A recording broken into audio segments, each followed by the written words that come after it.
मैं रवि कुमार, स्वागत है आपका रनिशा आईएएस में। चलिए, आपकी जनवरी माह में संभवतः लास्ट तक या फरवरी के फर्स्ट वीक में आपके नोटिफिकेशन आ जाएंगे। और अभी तक जो संभावित तिथि है आपकी प्रीलिम्स की 8 मार्च है और बैकलॉग वाले इसके बाद हैं 2 मई से, है ना। यानी कि बहुत कम समय है। ऐसे तो हमारा वीडियो रेगुलर आ ही रहा था गाइडेंस से रिलेटेड। उसी को आगे बढ़ाते हुए हम लोग कुछ कुछ चीज़ों पर चर्चा करेंगे और कुछ कुछ टॉपिक को भी क्लियर करते चलेंगे जितना भी हमारे पास समय उपलब्ध है उसके अनुसार, ताकि आपको भी एग्जाम में कुछ लाभ हो। और कुछ ऐसे टॉपिक पर ही हम लोग यहाँ पर डिस्कस करेंगे जो बहुत ही कन्फ्यूजिंग होता है किसी भी सब्जेक्ट का, है ना। और जहाँ से क्वेश्चन आने की संभावना है, लेकिन वो कन्फ्यूजन बार बार पढ़ने के बावजूद क्लियर नहीं होता है। कुछ ऐसे चीज़ों को हम लोग टारगेट भी करने वाले हैं। फिलहाल जो हम लोग बात करने वाले हैं कि आखिर स्ट्रेटजी आपकी क्या हो, चूँकि प्री और मेंस बहुत ही करीब है और मार्च के बाद आपको मई यानी कि मुश्किल से 1.5 महीना का समय मिलेगा। ऐसी स्थिति में बहुत सारे प्रश्न उठ रहे हैं कि दोनों को साथ तैयारी किया जाए या अलग अलग, है ना। देखिए, आप फ्रेशर हैं तो बुद्धिमानी से अपना पढ़िए और एक अच्छा अनुभव लीजिए, और विशेष कुछ संभावना नहीं है कोशिश कीजिए, लेकिन छोड़िए मत, है ना। क्योंकि यहाँ जेपीएससी में परीक्षा देने का भी अवसर बहुत मुश्किल से मिलता है, इसलिए दे दीजिए। कोई चांस उसका तो टेंशन है नहीं, आराम से दीजिए, लेकिन बहुत ज़्यादा टेंशन मत लीजिए। आपकी अगर प्रिपरेशन फाउंडेशन के स्तर पर चल रही है, बेसिक रूप से तैयारी चल रही है, तो उसको अपना कंटिन्यू रखिए। लेकिन जिनको भरोसा है कि वो मैनेज कर सकते हैं, तैयारी ठीक ठाक लगभग है, एवरेज भी है, उनके लिए मैं बात स्पेशली कर रहा हूँ। फ्रेशर के लिए मैंने एक वीडियो में ये बात कर भी लिया था। आपको साथ साथ करनी चाहिए, और हमारा हमेशा से सलाह रहता है कि प्रारंभिक और मुख्य परीक्षा का इंटरव्यू को भी कभी भी अलग नहीं समझना है। सारे को साथ साथ तैयारी ही किया जाता है, अलग अलग नहीं किया जाता है। इसलिए यह प्रश्न बनता ही नहीं है वास्तव में। इसलिए वर्तमान कंडीशन में भी सिंपल सी बात है, प्री और मेंस का साथ साथ तैयारी कीजिए। और तैयारी क्या, अभी रिवीजन होना है ना। तैयारी तो पहले हो जाना चाहिए था। प्री और मेंस, अब प्रीलिम्स से 1 सप्ताह 10 दिन पहले जो है आपको क्या करना है, सिर्फ प्रीलिम्स से 1 सप्ताह पढ़ लेना है, उसमें कोई दिक्कत नहीं है। जो ऑफिशियल ऑफिस वगैरह में है, अपना छुट्टी उट्टी लेने का प्रयास कीजिएगा फिर, है ना। जो घर में काम में बिजी रहते हैं, घर वालों से सभी से सहयोग लेने का प्रयास कीजिए, और कोई रास्ता है नहीं, ठीक है। प्री का क्या बहुत ज़्यादा टेस्ट देना चाहिए? तो हमारे विचार से प्री का बहुत ज़्यादा टेस्ट देने का कोई मतलब नहीं होता है। चैप्टर वाइज टेस्ट इंपॉर्टेंट होता है, बाद में 1-2 कंप्लीट टेस्ट दे दीजिए। खास करके अगर आप पढ़े नहीं हुए हैं अच्छी तरीके से, तो टेस्ट दे के क्या कीजिएगा। होता है ना कि 10,000 क्वेश्चन पॉलिटी का पढ़ के चल जाएंगे, 10,000 साइंस का तो हो जाएगा। कुछ नहीं होता है, सब कंसेप्ट को हटा दीजिए। ये सब सिविल सेवा में सफलता के लिए आपका बहुत बड़ा बाधक है। कंसेप्ट को क्लियर कीजिए, हर सब्जेक्ट को कंसेप्ट को क्लियर कीजिए।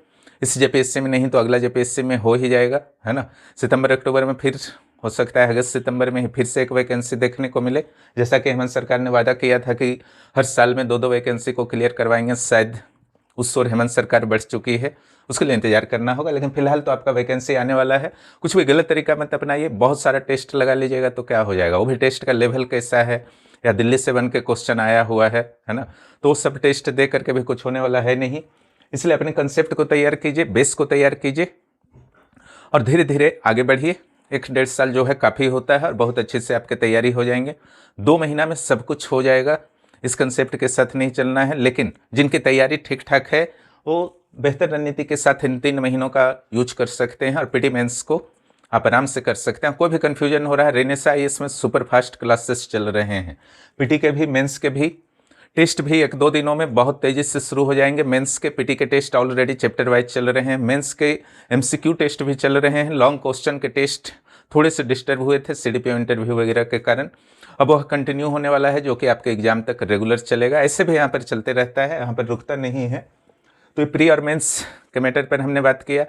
कुछ अभ्यर्थी हैं जो उम्र सीमा को लेकर के बहुत ही सशंकित हैं कि इस बार मिलेगा या नहीं, और ये जेपीएससी के हर साल की कहानी है ना।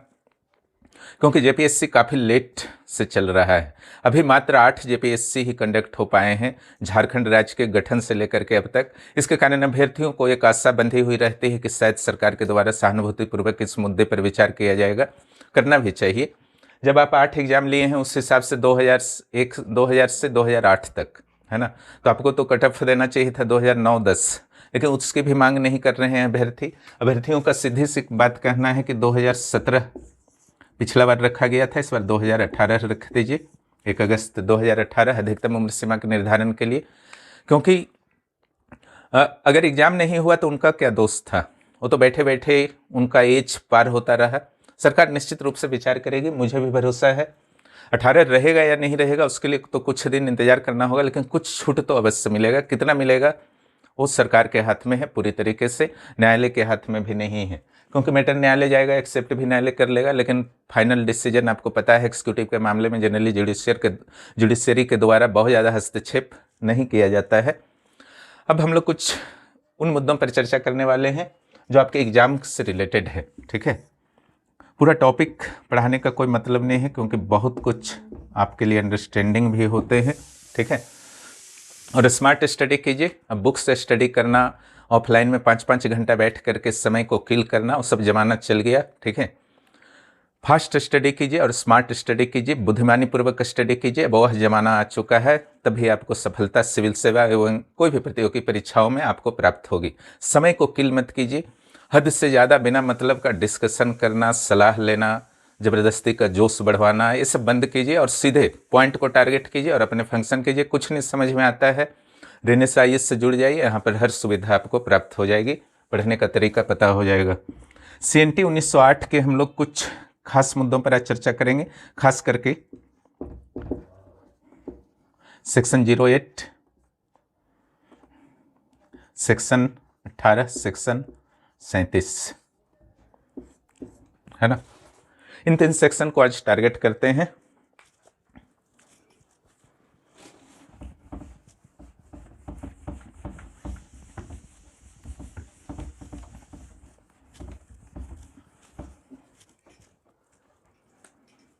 तीन सेक्शन को हम लोग आज टारगेट करते हैं।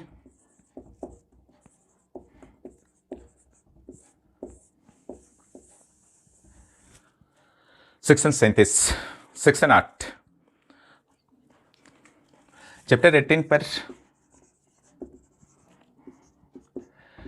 अगले वीडियो में हम लोग प्रयास करेंगे। फिलहाल तो 3 सेक्शन पर हम लोग बात करते हैं।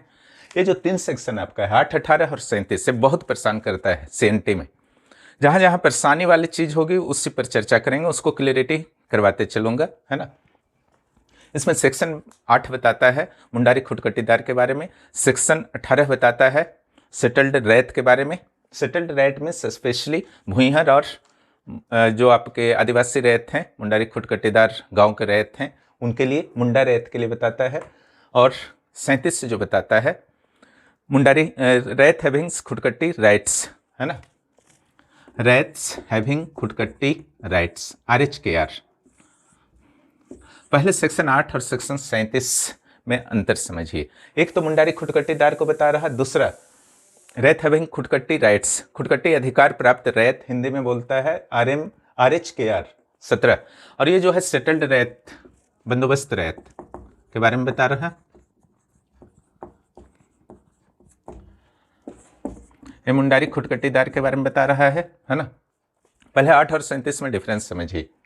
मुंडारी खुटकट्टीदार जो है उसके अधिकार बहुत ही व्यापक है। वास्तव में CNT 1908 जो है सेक्शन 8 के लिए ही बना था। चैप्टर 18 में इसके बारे में डिटेल विवरण है और चैप्टर 18 का सेक्शन 240 बताता है कि मुंडारी खुटकट्टीदार के जमीन का हस्तांतरण लगभग असंभव होगा। DC के अनुमति के बिना तो संभव नहीं है, और भी उसी समूह के, उसी परिवार के जो मुंडारी खुटकट्टीदार के अंतर्गत आते हैं उन्हीं के बीच ट्रांसफर होगा। इन लोग जो थे जंगल काट करके बसाए थे मुंडारी खुटकट्टीदार लोग, और रिकॉर्ड ऑफ राइट में मुंडारी खुटकट्टीदार गांव के रूप में इनका गांव जो है दर्ज है। इन्हें बहुत ही व्यापक अधिकार होते हैं, इनके लगान कम होते हैं, लगान नहीं देने पर भी इन्हें बेदखल नहीं किया जा सकता, और ये भूमि के मालिक होते हैं, ठीक है, भूमि के मालिक होते हैं, इसलिए इनके साथ रैत शब्द नहीं लगा हुआ है। आप देखेंगे मुंडारी खुटकट्टीदार लगा हुआ है, ठीक है। ये भूधारक भी नहीं होते हैं। हालांकि ऐसा मत समझिएगा कि इनको लगान नहीं देना है, लगान अल्प देना है, नहीं भी देंगे बेदखल नहीं होंगे, ठीक है। इस तरीके से ये भी मत समझिएगा कि इनका भूमि जो है ट्रांसफ़र नहीं हो सकता है, बिक्री नहीं हो सकता है। स्पेशल केसेस में सब कुछ संभव है, लेकिन अपने ही समुदाय के बीच में। ये समझ गए और जानते भी होंगे। आर्टिकल 30 सेक्शन 37 रैत हैविंग खुटकट्टी राइट्स। ऐसे रैत जिनके पास खुटकट्टी राइट से, उसके बारे में 37 बताता है ना। तो क्या ये सेम है मुंडारी खुटकट्टी और ये? तो नहीं, सेम नहीं है। क्यों? क्योंकि इसके अंत में रैत लगा हुआ है। क्लियर? रैत जो भी होते हैं उनके अधिकार बहुत व्यापक होते हैं, लेकिन उनको बेदखल किया जा सकता है जहां जहां रैत शब्द है। लेकिन मुंडारी खुटकट्टीदार है, इनके साथ रैत नहीं, इनको बेदखल नहीं किया जा सकता है। क्लियर? इनको बेदखल नहीं किया जा सकता है। यहां पर अब हम लोग आते हैं कि ये आखिर होते क्या है 37 वाले। तो 37 जब भी पढ़िएगा सेक्शन 18 के साथ जोड़ करके पढ़िएगा, इसका हमेशा याद रखेंगे। 37 18, 18 × 2 36 + 1 37, उसका दोगुना करके 1 जोड़ दीजिए 18 और 37 RHKR। मान लीजिए रिकॉर्ड ऑफ राइट में एक गांव है ना, मान लीजिए रुद्रपुर गांव है और रिकॉर्ड ऑफ राइट में ROR में ये मुंडारी खुटकट्टीदार गांव के रूप में दर्ज है। क्लियर? वहाँ पर बहुत सारे मुंडारी खुटकट्टीदार फैमिली वाले रहते होंगे, तब ना मुंडारी खुटकट्टीदार गांव है। क्योंकि उस गांव को बसाने वाले कौन थे? कुछ मुंडा जाति, कुछ अन्य जातियों के भी हो सकते हैं, जनजातियों के। उन्होंने जंगल काट करके बसाया था रुद्रपुर को, है ना। लेकिन इसी परिवार में जो मुंडारी खुटकट्टीदार परिवार वाले थे, उनमें से कुछ लोगों ने क्या किया, कुछ और जमीन पर खेती करना शुरू कर दिया। ठीक है? जो आपका मुंडारी खुटकट्टीदार वाला इलाका से बाहर था, खेती करना शुरू कर दिया। More than 15 years 12 years under section 18। अगर ऐसा साक्ष्य मिल जाता है कि 12 वर्ष से अधिक तक खेती कर रहा है तो उसको सेटल्ड रैयत का दर्जा मिलेगा, है ना। उसको क्या चीज का दर्जा मिलेगा? सेटल्ड रैयत का दर्जा मिलेगा। किस सेक्शन के तहत? 18 नंबर सेक्शन के तहत, है ना। उसको सेटल्ड रैयत का दर्जा मिलेगा। फिर रैयत का जो अधिकार होता है वो आपको पता है सेक्शन 17 में दिया गया है, तो सारे अधिकार मिल जाएंगे। यानी कि उनकी बेदखली जो है बहुत सरलता से नहीं होगी और वंशानुगत अधिकार वगैरह होगा, समझ गए। लेकिन वो मुंडारी खुटकट्टीदार नहीं होंगे, है ना। समझ गए? फाइनलाइज कर लेते हैं। 08 37 18 रैत हैविंग खुटकट्टी राइट्स, मुंडा खुटकट्टीदार, और 18 में जो है आपका सेटल्ड रैत, मुंडा खुटकट्टीदार गांव में और भुईहर गांव में। ठीक है? कैसा विलेज में? रांची और आसपास के जिलों में आपका मुंडारी खुटकट्टीदार आपका गांव सबसे ज़्यादा पाया जाता है। मुंडारी खुटकट्टीदार बता दिए, जो आपका पार्ट 18 है, चैप्टर 18 है, उसके सेक्शन 240 के तहत इनका हस्तांतरण बहुत मुश्किल है और बहुत सारे अधिकार हैं, मालिक की तरह होते हैं, इनको बेदखल करना इतना आसान नहीं होता है। लेकिन रैत हैविंग खुटकट्टी राइट्स होते हैं। ऐसे गांव जो खुटकट्टी गांव के रूप में है, वहाँ के उसी परिवार के कुछ सदस्य ने क्या किया कि किसी और ज़मीन पर जो खुटकट्टी ज़मीन नहीं था, वहाँ पर उन्होंने मोर देन 12 ईयर तक खेती वेती कर लिया, तो उनको भी सेक्शन 18 के तहत सेटल्ड रैत का दर्जा मिल जाता है।